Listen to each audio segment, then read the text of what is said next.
ಕಲುಷಿತ ನೀರನ್ನು ಕುಡಿದು 18ರಿಂದ 20 ಜನ ಅಸ್ವಸ್ಥಗೊಂಡು ಆಸ್ಪತ್ರೆ ದಾಖಲಾಗಿದ್ದಾರೆ. ಮಳೆಯ ನೀರು ಕುಡಿಯುವ ನೀರಿನಲ್ಲಿ ಮಿಶ್ರಣವಾಗಿ ಅವಾಂತರ. ವಿಜಯನಗರ ಜಿಲ್ಲೆಯ ಹಡಗಲಿ ತಾಲೂಕಿನ ಮಾನ್ಯರ ಮಾಸಲವಾಡದಲ್ಲಿ ಘಟನೆ ಸಂಭವಿಸಿದೆ. ಮಳೆಯ ನೀರು ಕುಡಿಯುವ ನೀರಿನಲ್ಲಿ ಮಿಶ್ರಣವಾಗಿ ಅವಾಂತರ ಸಂಭವಿಸಿದೆ. ವಿಜಯನಗರ ಜಿಲ್ಲೆಯಲ್ಲಿ ಹಡಗಲಿ ತಾಲೂಕಿನ ಮಾನ್ಯರ ಮಾಸಲವಾಡದಲ್ಲಿ ಘಟನೆ ಸಂಭವಿಸಿದೆ.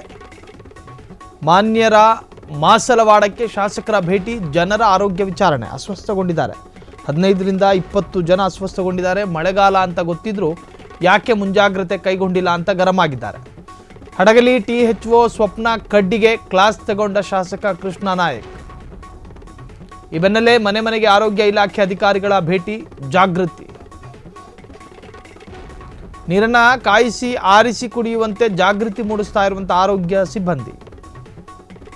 ಕಲುಷಿತ ನೀರು ಸೇವಿಸಿ 18ರಿಂದ 20 ಜನ ಅಸ್ವಸ್ಥ, ಆಸ್ಪತ್ರೆಗೆ ದಾಖಲು. ನೋಡಿ, ಮಳೆ ನೀರು ನಾನಾ ರೀತಿಯ ವಾತಾವರಣಗಳನ್ನು ಮೀರಿ ಹಾದು ಹೋಗಿ ಅದಾದ ನಂತರ ಭೂಮಿಗಿಳಿಯುತ್ತೆ. ಅಂತಹ ನೀರನ್ನು ಕೆಲ ಸಂದರ್ಭಗಳಲ್ಲಿ ಅದನ್ನು ಕಾಯಿಸಬೇಕು, ಕಾಯಿಸಿ ಆರಿಸಿದ ನಂತರ ಕುಡಿಬೇಕು. ಇದು ಆರೋಗ್ಯ ಇಲಾಖೆ ಪ್ರತಿ ಬಾರಿ ಹೇಳುವಂಥ ವಿಚಾರ. ಸೊ ನೇರವಾಗಿ ಅದನ್ನು ಸೇವಿಸಬಾರ್ದು.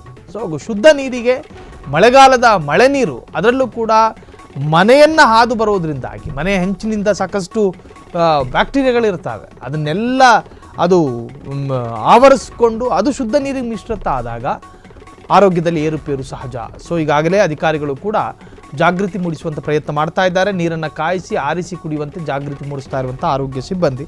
ಸೊ ಈಗಾಗಲೇ ಶಾಸಕರು ಕೂಡ ಭೇಟಿ ಕೊಟ್ಟು ಸಂಬಂಧಪಟ್ಟಂತಹ ಅಧಿಕಾರಿಗಳನ್ನು ತರಾಟೆಗೆ ತೆಗೆದುಕೊಂಡಂತಹ ಪ್ರಹಸನ ಕೂಡ ನಡೆದಿದೆ. ಈಗಾಗಲೇ 18ರಿಂದ 20 ಜನ ಅಸ್ವಸ್ಥರಾಗಿದ್ದಾರೆ ಅನ್ನೋ ಮಾಹಿತಿ ಲಭ್ಯವಾಗಿದೆ.